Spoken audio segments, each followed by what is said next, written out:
नमस्कार दोस्तों, मैं मनीष कुमार भोज आप सभी का अपने इस यूट्यूब चैनल पहाड़ एजुकेशन में हार्दिक स्वागत करता हूं। दोस्तों, मैं आज आप लोगों के समक्ष उत्तराखंड करंट अफेयर्स से रिलेटेड ये श्रृंखला लेके उपस्थित हुआ हूं, जो आगामी आपकी जो प्रतियोगिता परीक्षाएं हैं उसमें यहाँ से क्वेश्चन बन सकते हैं। आइए शुरुआत करते हैं। ठीक है, देखिए दोस्तों, जो पहला प्रश्न आप लोगों के समक्ष मैं रखने जा रहा हूँ, ये कह रहा है कि हाल ही में उत्तराखंड के प्रद्युम्न जोशी को बनाया गया है। क्या बनाया गया है ये आपको बताना है।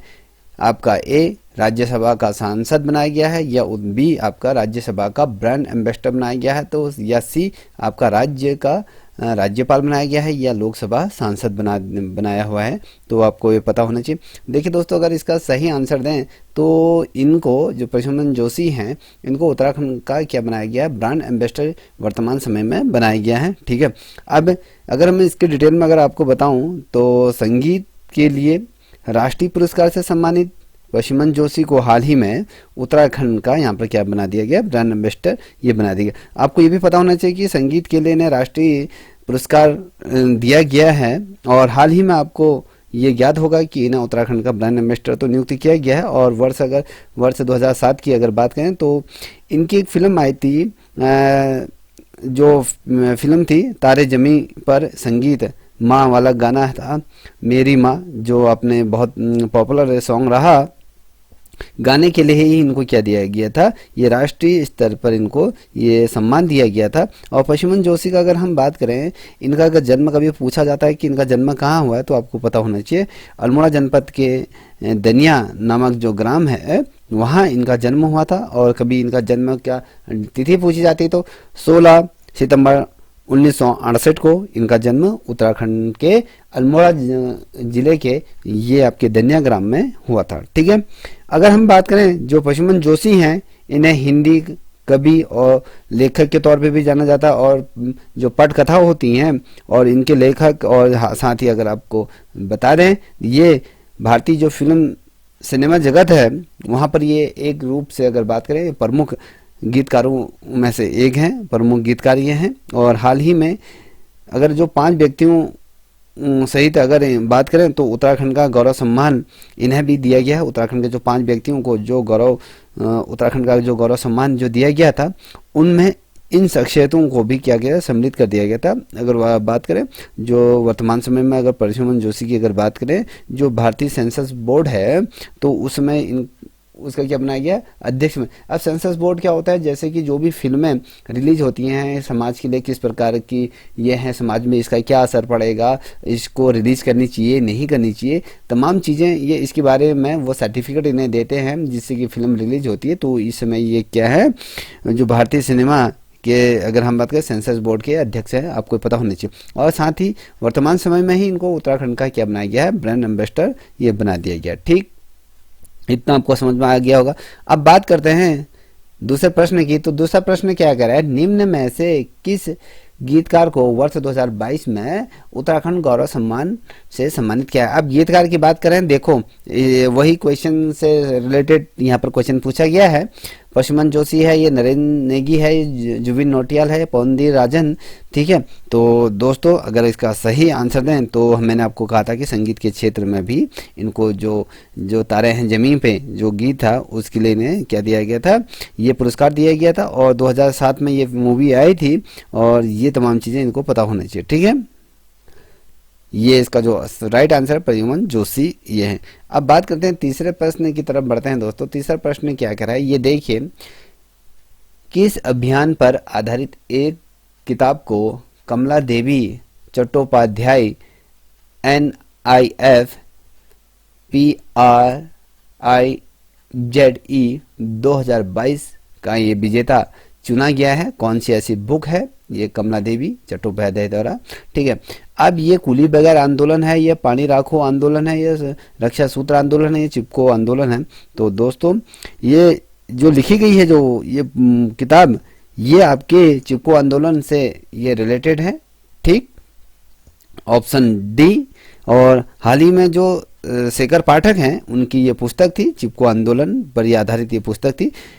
जो ये पुस्तक के लिए अगर मैं बात कहूँ, जो कमला चट्टोपाध्याय हैं उनको NIIF ये बुक प्राइस 2022 प्राइज जो दिया हुआ है, NIF प्राइज 2022 से ये सम्मानित किया गया है। और इस पुस्तक की अगर बारे में बात करूं दोस्तों, तो अंग्रेजी में इसका जो अनुवाद किया गया है, कभी क्वेश्चन पूछा जाता है, जो ये किताब है, इस किताब को अंग्रेजी भाषा में किसके द्वारा अनुवादित किया गया, लिखा गया है, तो आपको बता दूं मनीषा चौधरी ने इसको किया गया है। और आपको बता दूं the Chipko movement of people history के नाम से ये लॉन्च की गई है, इनके द्वारा ये जो लिखी गई है। कभी क्वेश्चन क्या बनता है, जो मनीषा चौधरी है, उन्होंने जो चिपको आंदोलन को की जो किताब है, तो उसको किस भाषा में लिखा गया है, तो इंग्लिश भाषा में। पुस्तक का नाम क्या है, the Chipko movement of people's history, ये इसका अनुवाद इनके द्वारा किया गया है।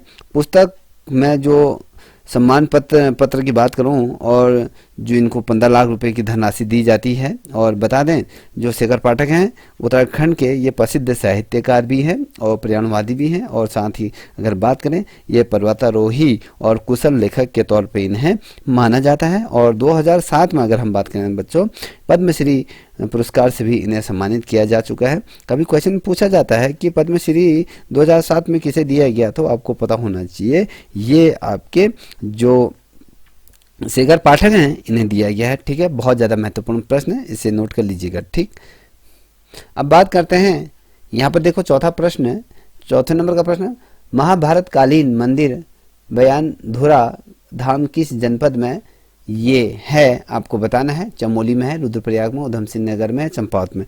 तो ये जो मंदिर है ये कहाँ स्थित है, ठीक है दोस्तों, अगर मैं बात करूं ये आपके चंपावत, इसका डी आंसर सही है।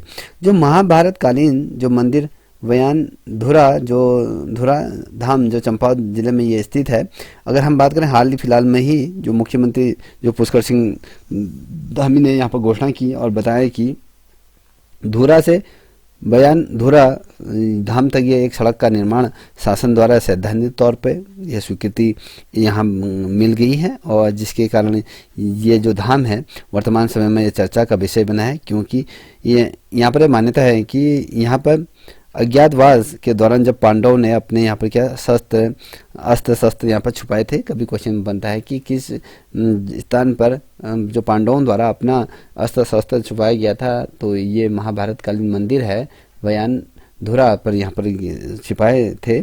और अगर बात करें तो अर्जुन के जो गांडी जो धनुष है और उसकी यहाँ पर पूजा की जाती है आज भी, और सिद्धार्थों की ओर से अगर बात करें तो यहाँ पर मन्नत पूरी होती है। और धाम में अगर बात करें लोहे से बने यहाँ पर धनुष बाण यहाँ पर चढ़ाए जाते हैं, जिसकी जैसी श्रद्धा है वहाँ पर ये चढ़ाते हैं। और धाम में प्रतिवर्ष लाखों की संख्या में यहाँ पर श्रद्धालु आते हैं, और सड़क बनने से जब ये सड़क बन जाएगी तो ये शायद आंकड़ा और ज़्यादा बढ़ेगा, और श्रद्धालुओं की यहाँ जो आवाजाही होगी उसमें आपको इजाफा भी देखने को मिला है। और सड़क निर्माण होने से क्या होगा, बयान जो धुरा के निकट जो गांव है, जो इस गांव के निकट जो मंदिर है, यहाँ पर क्या होगा, जब सड़क बन जाएगी तो लोग यहाँ पर क्या होगा, लोगों को कहीं ना कहीं एक आजीविका का भी यहाँ पर साधन मिलेगा। ठीक है, अब 5वें नंबर का प्रश्न की बात करते हैं। 5वें नंबर का प्रश्न क्या कह रहा है, हाल ही में उत्तराखंड किस महिला को राष्ट्रपति द्रौपदी मुर्मू द्वारा राष्ट्रीय फ्लोरेंस नाइटिंगेल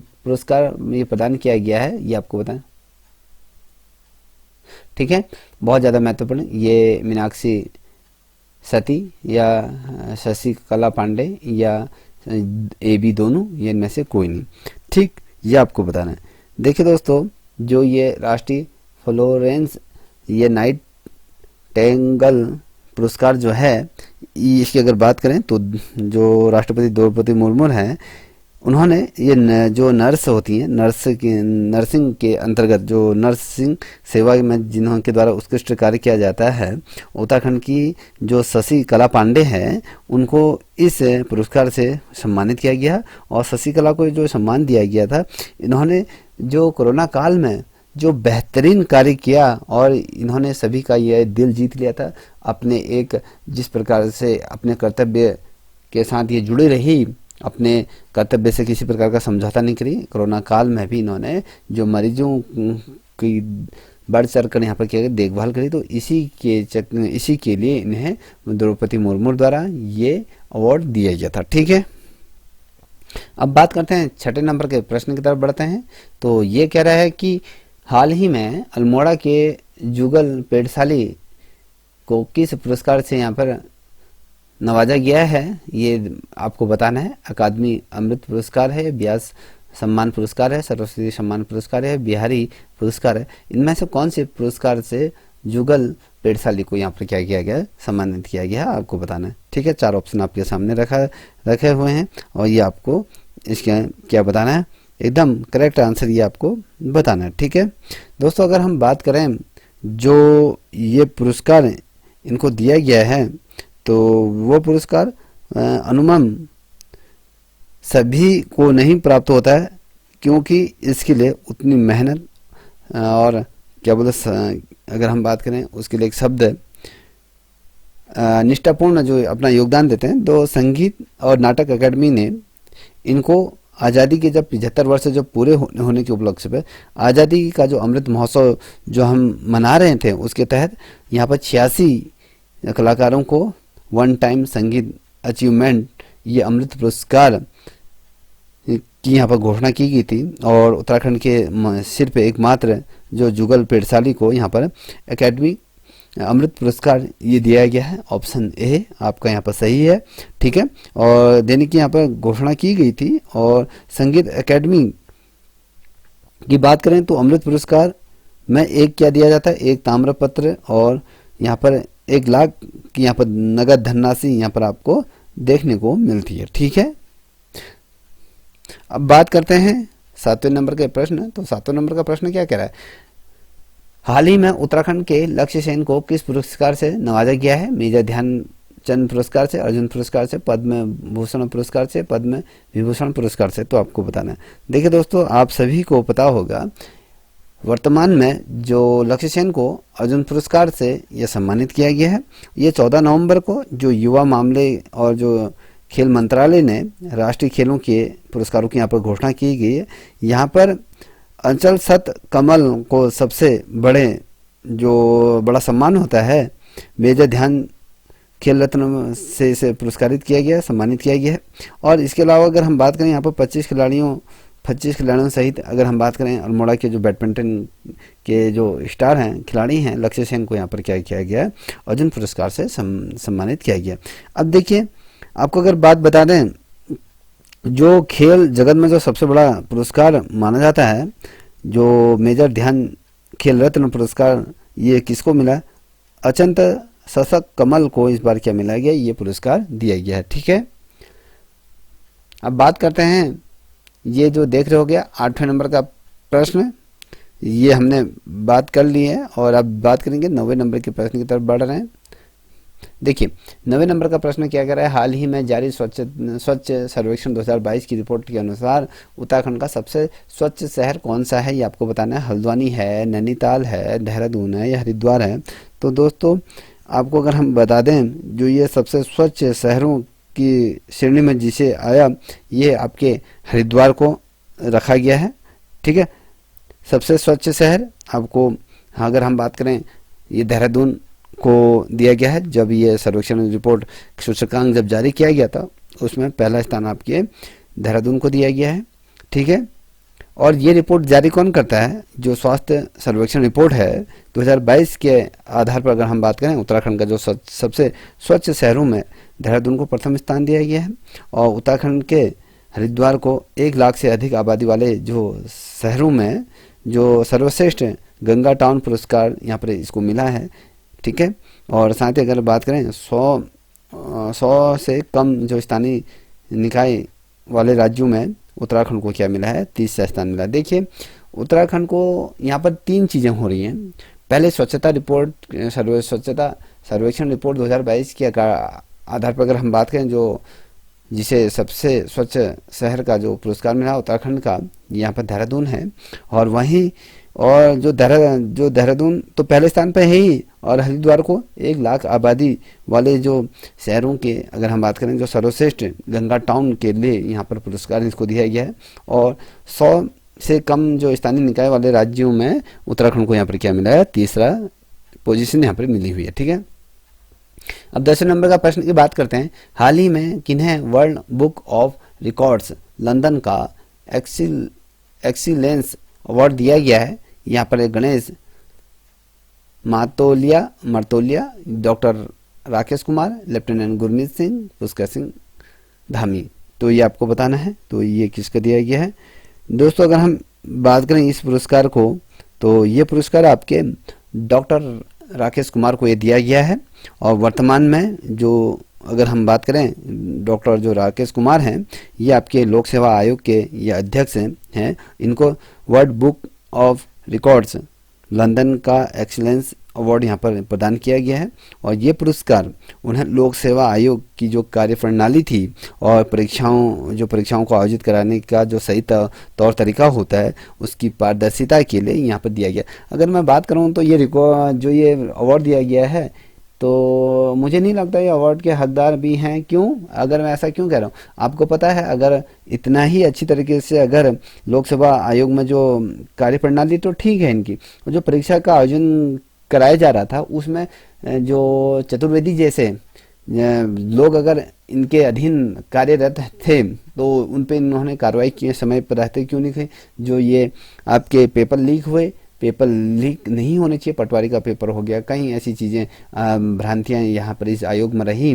ठीक है, तो चाहे आप लेक्चरर की बात करें बहुत से ऐसे खुलासे रहे तो कहीं ना कहीं आयोग में भी प्रश्न चिन्ह उठा।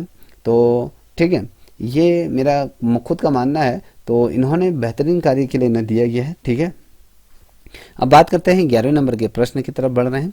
11वें नंबर का प्रश्न कह रहा है कि 68वें जो राष्ट्रीय फिल्म पुरस्कार समारोह में किस राज्य को मोस्ट फिल्म फ्रेंडली स्टेट का पुरस्कार यहाँ पर मिला है। ये आपको बताना है। महाराष्ट्र को मिला है, उत्तर प्रदेश को मिला है, उत्तराखंड को मिला है, केरल को मिला है। तो अगर हम इसकी अगर बात करें जो ये पुरस्कार जो दिया गया है यहाँ पर इस समारोह में की अगर बात करूँ तो इसमें उत्तराखंड को ये पुरस्कार दिया गया है। आपका सी ऑप्शन सही है।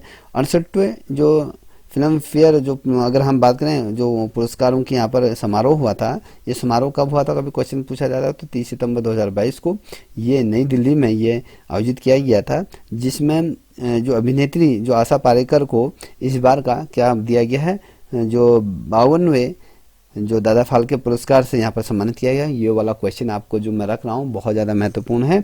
कभी क्वेश्चन पूछा जाता है कि जो 52वां जो दादा फाल्के पुरस्कार इस बार किसे दिया गया है, तो आपको पता होना चाहिए आशा पारेकर जी को ये पुरस्कार दिया गया है। और इस समारोह की कभी क्वेश्चन बनता है अध्यक्षता किसने की, तो हमारे देश की जो राष्ट्रपति द्रौपदी मुर्मू जी ने इसकी अध्यक्षता की थी। और इस समारोह में अगर मैं बात करूँ तो उत्तराखंड राज्य को मोस्ट फिल्म फ्रेंडली ये स्टेट पुरस्कार से यहाँ पर क्या किया गया, सम्मानित किया गया। उत्तराखंड के लिए गौरवान्वित करने वाली बात है। ठीक है, अब 12वें प्रश्न की तरफ बढ़ते हैं। तो 12वां प्रश्न क्या कर रहा है, देश का पहला कार्टोग्राफिक म्यूजियम कहाँ स्थित है। कौसानी में है, हरसिल में है, मसूरी में है या फिर आपके ऋषिकेश में। दोस्तों ये जो है आपका ये जो खुला हुआ है ये मसूरी में ये खुला हुआ है। और उत्तराखंड राज्य के मसूरी के जो जॉर्ज एवरेस्ट हाउस में ये देश का पहला क्या खुला है फोटोग्राफी, अर्थात अगर हम बात करें इसको जो हिंदी शब्दावली में अगर बात करें मानचित्र कला म्यूजियम यहाँ पर बनाया गया है। ठीक है, कभी आप ये मत धोखा मत खाइएगा कि यहाँ पर हमने कहा कार्टोग्राफिक म्यूजियम कहा ना, तो अगर हिंदी में अगर बात करें तो मानचित्र कला म्यूजियम ये बनाया गया है।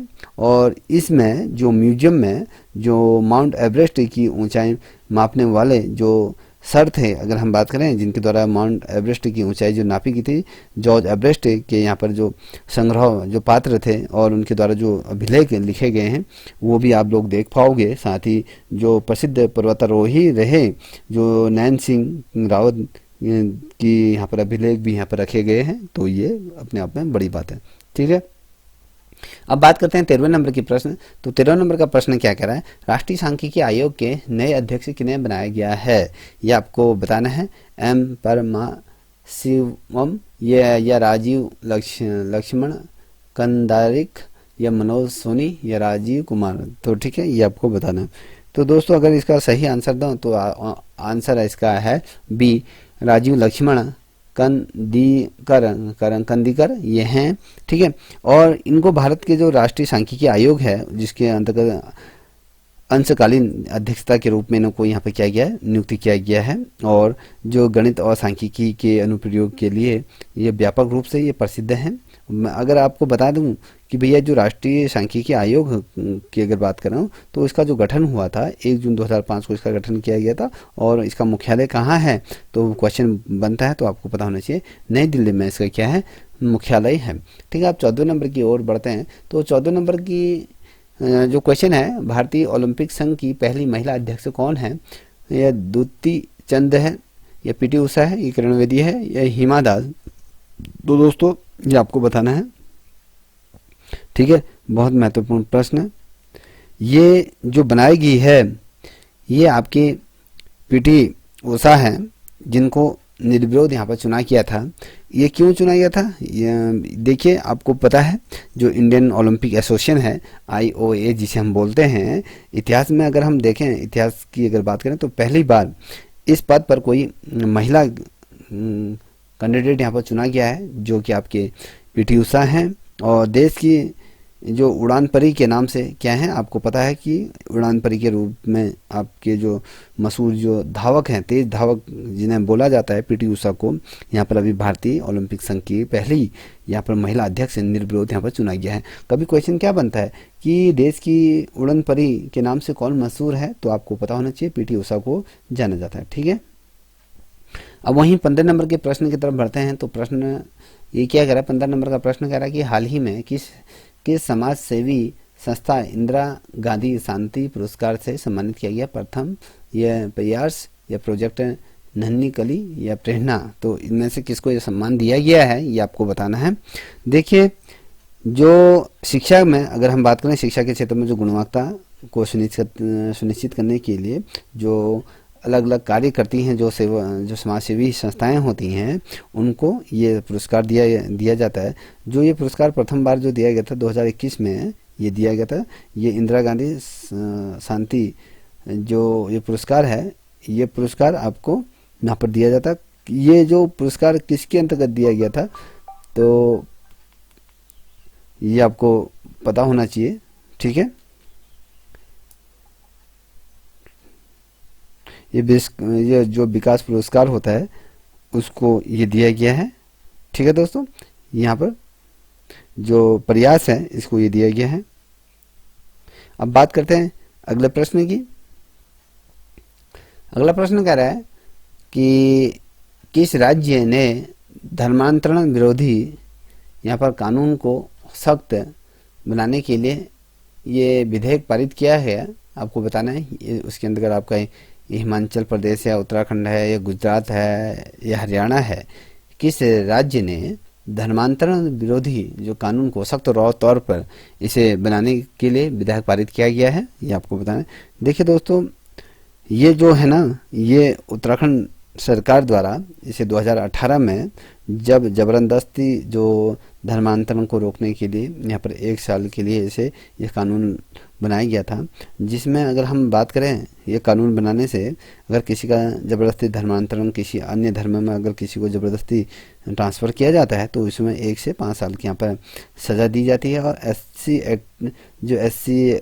SC एक्ट के मामले में यहाँ पर 2 से 7 साल की यहाँ पर क्या की गई है, यहाँ पर कैद की सज़ा यहाँ पर सुनाई जाती है। ये प्रावधान इसके अंदर रखा गया है। और वर्तमान समय में अगर हम बात करें, इस कानून को सबसे पहले क्या करें, सख्त कर दिया गया है। और 5 साल की जगह अगर हम बात करें, अब यहाँ पर जो 5 साल की सज़ा होती थी, जो इसका दायरा था, उसके दायरे को बढ़ाकर अब यहाँ पर 10 साल की यहाँ पर सज़ा यहाँ पर सुनाई जाएगी। और साथ ही उसके साथ जो भी जुर्माना होगा उसका प्रावधान भी इसमें कराया गया है, जिसकी वजह से क्या होगा, ज़बरदस्ती जो धर्मांतरण किया जाता था अब वो नहीं होगा। अगर कभी मान लीजिए किसी का धर्मांतरण हो रहा है तो जो व्यक्ति द्वारा उसका धर्मांतरण किया जा रहा है तो उस पर यहाँ पर क्या करेगी सरकार, सख्ती से कार्रवाई ये करेगी, ये आपको पता होना चाहिए, ठीक है। अब बात करते हैं 17वें नंबर का प्रश्न। 17वें नंबर का प्रश्न किस प्रकार से है, देखिए यहाँ पर कुछ 4 ऑप्शन दिए हुए हैं, उनमें से सही क्रम नहीं है, कौन सा इसमें से सही नहीं है आपको बताना है। ए, पश्चिमी बंगाल दिया गया, CB आनंद बोस, या केरल के आरिफ मोहम्मद खान, ये उत्तराखंड की बेबी रानी मौर्य, ये तेलंगाना के तिमिरी साई, ये आपको बताना। ठीक है, देखिए अगर हम बात करें जो हाल फिलहाल में ही जो पश्चिमी बंगाल के जो नए राज्यपाल के रूप में जिन्हें नियुक्ति मिली है, वो आपके CB आनंद बोस को यहाँ पर क्या नियुक्ति किया गया। अगर वहीं हम केरल सरकार द्वारा जो विश्वविद्यालय के जो कुलपति ये रहे, उनको राज्यपाल के स्थान पर यहाँ पर शिक्षक विधुओं को बनाने की यहाँ पर तैयारी की गई है। जिस कारण अगर हम बात करें जो केरल के जो राज्यपाल हैं जो आरिफ मोहम्मद खान यहाँ पर चर्चा में इस वक्त बने हुए हैं। और दरअसल अगर मैं बता दूं, जो राज्य सरकार ने यह कदम विश्वविद्यालय में उप कुलपति की नियुक्ति के समय तमाम जो कागजात के दूसरे तरीके से राज्यपाल आरिफ मोहम्मद को यहाँ पर खान को तैनाती यहाँ पर जो दी थी, उस पर ये विवाद उठ गया था। इसके अलावा अगर हम बात करें जो तेलंगाना के जो राज्यपाल यहाँ पर बनाए गए हैं, और वर्तमान समय में अगर हम बात करें इसमें से कौन सा सही नहीं है, देखिए अभी उत्तराखंड के जो राज्यपाल हैं वो आपकी बेबी रानी मौर्य नहीं है। यहाँ पर लेफ्टिनेंट जनरल आपके जो गुरमीत सिंह यहाँ पर बनाए गए हैं। वर्तमान में उत्तराखंड के जो राज्यपाल हैं ये आपके बेबी मौर्य नहीं है, रानी मौर्य नहीं है, आपके ये लेफ्टिनेंट जनरल गुरमीत सिंह ये हैं। ठीक है, मैंने इसलिए बताया क्योंकि कुछ मैंने विस्तार से इसको समझा दिया। ठीक है, अब बात करते हैं 18 नंबर का प्रश्न। तो 18 ये विश्व मधुमेह दिवस कब बनाया जाता है, क्वेश्चन बनता है। तो आपको बताना है 1 दिसंबर, 5 अक्टूबर, 14 नवंबर या 25 दिसंबर को। तो हम बात करें दोस्तों, तो ये जो मनाया जाता है ये 14 नवंबर को मनाया जाता है। विश्व मधुमेह दिवस अगर हम बात करें प्रत्येक वर्ष 14 नवंबर को ये मनाया जाता है। और अगर इसकी शुरुआत की अगर हम बात करें तो 1991 में इसकी शुरुआत हुई थी।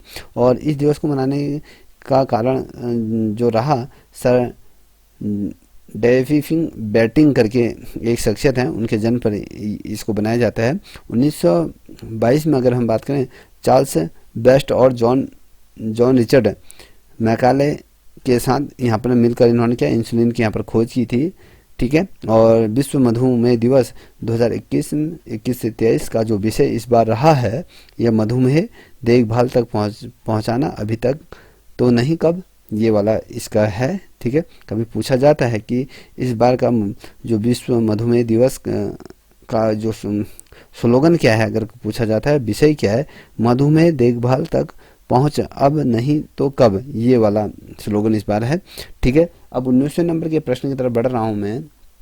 ये कह रहा है विजय हजारे ट्रॉफी ये 2022 का खिताब किस टीम ने यहाँ पर जीता था, महाराष्ट्र, सौराष्ट्र, तमिलनाडु या ये लखनऊ ने। तो दोस्तों अगर इसका सही आंसर दूं तो सौराष्ट्र ने ये जीता था। फाइनल मैच में ये महाराष्ट्र को 5 विकेट से यहाँ पर हरा कर ये विजय हजारे जो ट्रॉफी है इसको 2022 का इन्होंने जीता। और सौराष्ट्र की अगर बात करें तो ये वाला जो खिताब इन्हें जो मिला है 14 साल बाद ये पुनः क्या बना, चैंपियन बना है। ठीक है, अब बात करते हैं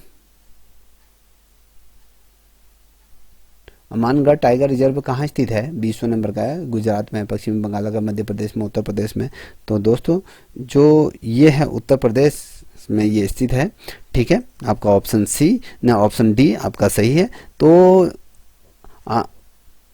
मानगढ़ जो रिजर्व है ये उत्तर प्रदेश के निकट जो बिजनौर जनपद है ये वहाँ स्थित है। और हाल फिलहाल में ही एक सर्वे किया गया था जिसमें टाइगर रिजर्व में जो गिद्धों की आबादी जो पिछले वर्ष अगर हम बात करें 141 ये टोटल गिद्धों की यहाँ पर संख्या थी। और अगर हम वर्तमान समय की अगर बात करें तो ये आपके 165 इस वर्ष ये हो गई। कहीं ना कहीं जो गिद्ध जो हमारे हैं अगर कहें ये क्या होता है, ये वातावरण को जो परजीवी या प्रामिक की अगर बात करें खाद्य श्रृंखला का सबसे बड़ा ये क्या स्वच्छता कार्मिक के रूप में एक होता है।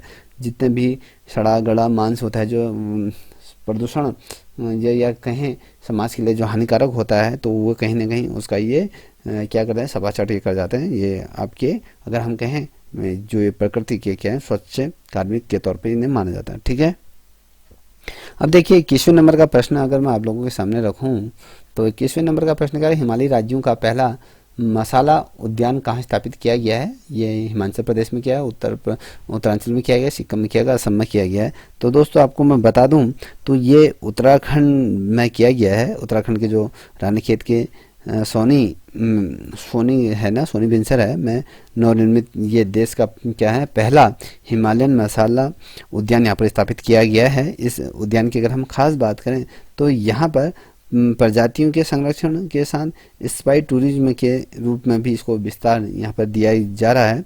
ठीक है, अब बात करते हैं 22वें नंबर का प्रश्न। तो 22वें नंबर का प्रश्न क्या कह रहा है, इंडिया टूरिज्म स्टैटिस 2022 की रिपोर्ट के आधार पर अगर हम बात करें, स्टैटिस के आधार पर अगर बात करें, भारत 2021-22 में किस राज्य में सबसे अधिक विदेशी पर्यटक यहाँ पर आए?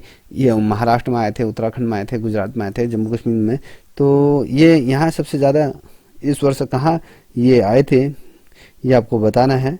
ठीक है, बहुत ज़्यादा महत्वपूर्ण ये जो स्टैटिक्स की रिपोर्ट के आधार पर हम बात करें, इंडिया टूरिज्म स्टैटिक्स 2022 की रिपोर्ट के आधार पर हम बात करें तो हाल ही में भारत के जो उपराष्ट्रपति विज्ञान भवन में ये पर्यटन दिवस पर इंडिया टूरिज्म स्टैटिक्स 2022 में जो शीर्ष एक रिपोर्ट जारी की गई थी, यहाँ पर 2021-22 में जो सर्वाधिक जो विदेशियों का जो आगमन रहा वो आपके महाराष्ट्र था, और उसके बाद अगर हम बात करें वो तमिलनाडु था। सबसे ज़्यादा महाराष्ट्र में आए थे क्योंकि लोग आपके मुंबई जो माया नगरी कहते हैं, यहाँ पर सबसे ज़्यादा विजिट इस बार विदेशी पर्यटकों ने किया था। ठीक है, अब वहीं हम बात करें 23वें नंबर का प्रश्न। तो 23वें नंबर का प्रश्न कह रहा है कि 22वें जो फुटबॉल विश्व कप का आयोजन किस देश में हो रहा है? ब्राज़ील, कतर या ऑस्ट्रेलिया या फ्रांस में, ये आपको बताना है।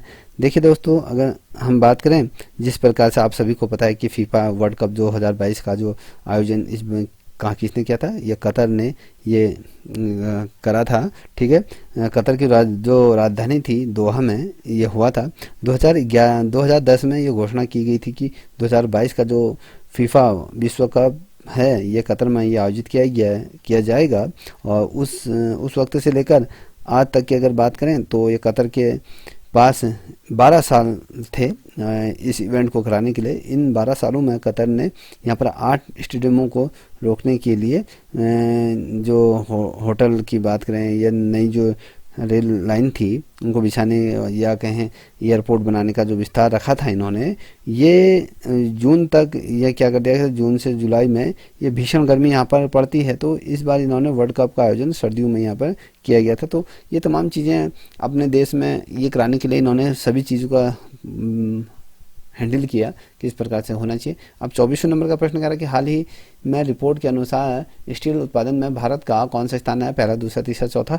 तो स्टील उत्पादन की अगर हम बात करें तो पहले जो स्थान पर अगर हम बात करें, ये जो है ना भारत और चीन के बाद दूसरा सबसे बड़ा क्या है, ये उत्पादक बना है। देखिए, भारत दूसरे स्थान पर रहा है, पहले स्थान पर जो चीन है, उसके बाद आपकी दुनिया का जो दूसरा सबसे बड़ा उत्पादक ये बना है। ठीक है, आपको पता है जो भारत ने जून 2021 से अब तक की अगर बात करें तो 94 लाख टन कच्चे जो इस्पात का क्या कहते हैं यहाँ पर उत्पादन कर चुका है। ठीक है, ये बहुत बड़ा ये प्रश्न है। अब बात करते हैं अगले प्रश्न की तरफ बढ़ते हैं। 25वें नंबर का प्रश्न कि भारत की टेबल टेनिस खिलाड़ी जो मानिक बत्रा ने बैंकॉक में एशियाई कप टेबल टेनिस टूर्नामेंट में कौन सा पदक जीता? स्वर्ण, रजत, कांस्य। तो ये आपको बताना है दोस्तों। इन्होंने जो इस यहाँ पर जो जीता था जो पदक, यहाँ पर इन्होंने कांस्य पदक जीता था। ठीक है, आपको पता होना चाहिए। और भारत की जो टेबल टेनिस जो खिलाड़ी हैं मीनाक बत्रा को बैंकॉक में Asia cup table tennis tournament में यहाँ पर पदक जीतने वाली ये पहली भारतीय खिलाड़ी बन गई है जिन्होंने दुनिया के जो 6 नंबर के जो खिलाड़ी थी जो जापान की, तो हिना हतात को प्ले ऑफ में हराकर ये कांस्य पदक इन्होंने अपना नाम ही ये किया है, कांस्य पदक इनके द्वारा जीता गया है। और 26वें नंबर का प्रश्न की अगर हम बात करें तो 26वें नंबर का प्रश्न क्या कह रहा है? वर्ष 2023 में G20 शिखर सम्मेलन की मेज़बानी किस राज्य को यहाँ पर चुना गया है जो इसकी मेज़बानी करेगा? दिल्ली हो गया, गुजरात हो गया, उत्तर प्रदेश हो गया, अहमदाबाद हो गया।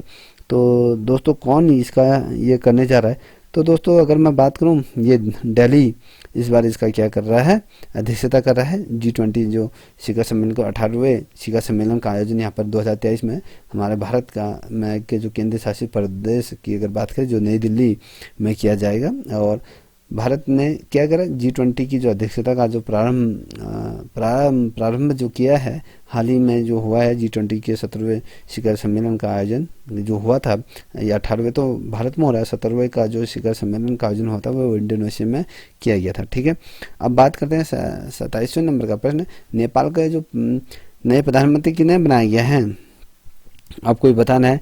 जो नए प्रधानमंत्री हैं वो शेख बहादुर देआऊ को बनाया गया है। जो नेपाल की राजधानी जो पूछा जाता तो ये काठमांडू है। ठीक है, ये राजनीतिक स्थिरता जब नेपाल में आ गई थी तो उसके बाद हमने कहा शेर बहादुर देउवा को ये बनाया गया। ठीक है, अब बात करेंगे 28वें नंबर का प्रश्न।